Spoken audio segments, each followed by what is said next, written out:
অনেকে হয়তো জানেনই না ভানুয়াতু নামে পৃথিবীতে কোনো দেশ আছে, আর সেই দেশটিই খেলছে নারী টি-20 বিশ্বকাপের বাছাই পর্বে। শুধু অংশগ্রহণই নয়, একরকম বিস্ময়ই উপহার দিয়েছে ভানুয়াতু। ওয়ালটন ফ্রিজ কিনে অনেকের মতো আপনিও হয়ে যেতে পারেন মিলেনিয়াল। সেরা পণ্যের সেরা অফার। র্যাঙ্কিংয়ে 30 নম্বরে থাকা দলটি শুক্রবার 6 উইকেটে হারিয়ে দিয়েছে দ্বাদশ স্থানে থাকা জিম্বাবুয়ের মেয়েদেরকে।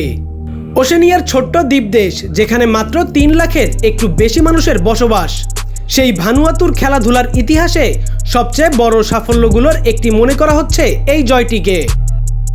ছেলে কিংবা মেয়ে সব মিলিয়েই এই প্রথমবার তারা অংশগ্রহণ করেছে বিশ্বকাপের বাছাই পর্বে।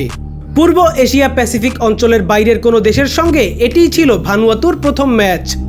কিন্তু তাদের পারফরমেন্সে এসব কিছুই ফুটে ওঠেনি। দাপট দেখিয়েই তারা হারিয়ে দিয়েছে জিম্বাবুয়ের মেয়েদেরকে।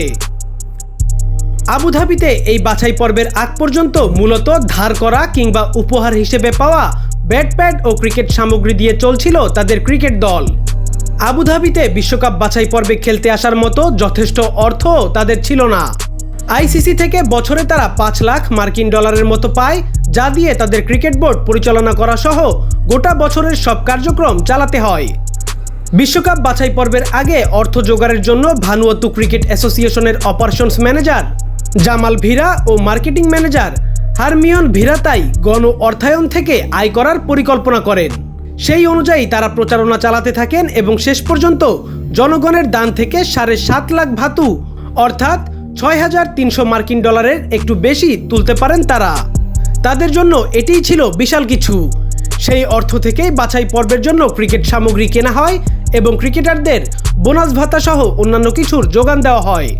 সেই দলটি বাছাই পর্বের শুরুতে উপহার দিল আরেকটি চমকপ্রদ পারফরমেন্স। জিম্বাবুয়ের নারীরা 13.3 ওভারেই গুটিয়ে যায় মাত্র 61 রানে। তাদের সর্বনিম্ন দলীয় স্কোর এটি। রান তারাই 21 বল বাকি থাকতেই লক্ষ্য ছুঁয়ে ফেলে ভানুয়াতু।